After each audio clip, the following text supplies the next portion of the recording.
Bonjour, bienvenue dans ce cycle consacré à l'économie. Alors, est-ce que c'est l'économie ou le politique qui gouverne nos sociétés?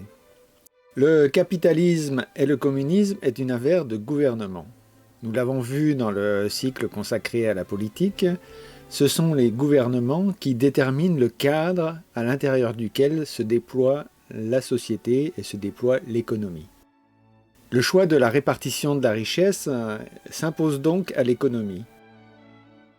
Soit on favorise l'individu, le capital, l'investissement personnel, soit on favorise le groupe, le bien-être collectif, le bien commun, etc. Soit la politique est une politique capitaliste, soit c'est une politique communiste.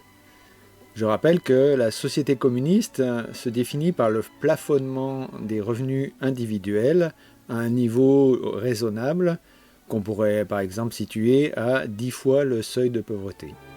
A l'inverse, le socialisme et le libéralisme sont des choix économiques.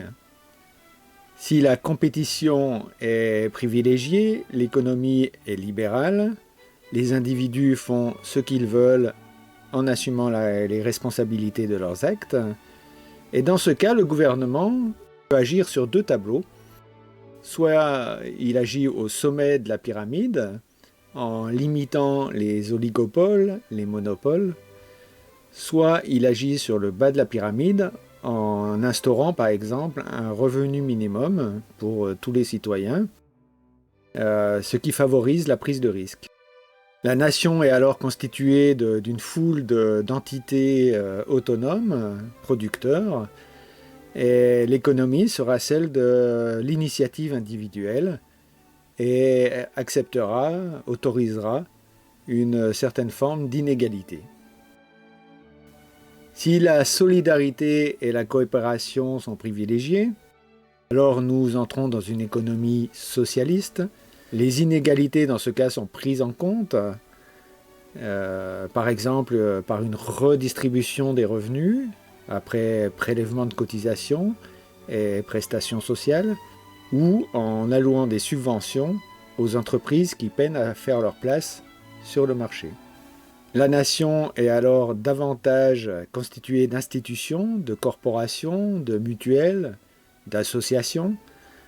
L'économie sera alors celle de l'initiative collective, avec la mise en place de règles, un service public fort et une solidarité entre les individus.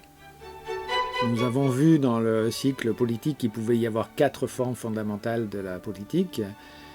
Le capitalisme social ou libéral et le communisme social ou libéral. L'économie n'est jamais première, elle arrive comme une conséquence à la fois des priorités du gouvernement et de la volonté des peuples. Il reste que le système économique doit fonctionner parce que si l'économie ne fonctionne pas, la politique qui l'instaure sera rejetée par les peuples et à l'élection suivante, le gouvernement sera balayé. On pourrait dire que l'économie est le sang qui irrigue les organes de la société. Pourquoi pas? Il reste que toute économie se fonde sur la création de richesses et donc sur une production. Il faut donc produire quelque chose, et cette chose, il faut lui donner une valeur et l'échanger sur un marché. Quel que soit le type de société choisi, le marché s'impose. Il n'y a pas d'économie sans marché. Il faut donc donner un prix à tout ce qui s'échange et faire en sorte que ce prix n'exclue personne. C'est ça l'économie. C'est l'équilibre entre l'offre et la demande. On pourrait dire que la formation du prix d'échange le plus consensuel possible définit ce que peut être l'économie. Il nous faut donc voir un peu comment est créée cette richesse, d'où provient-elle, et on va voir qu'on appelle cette richesse la valeur ajoutée.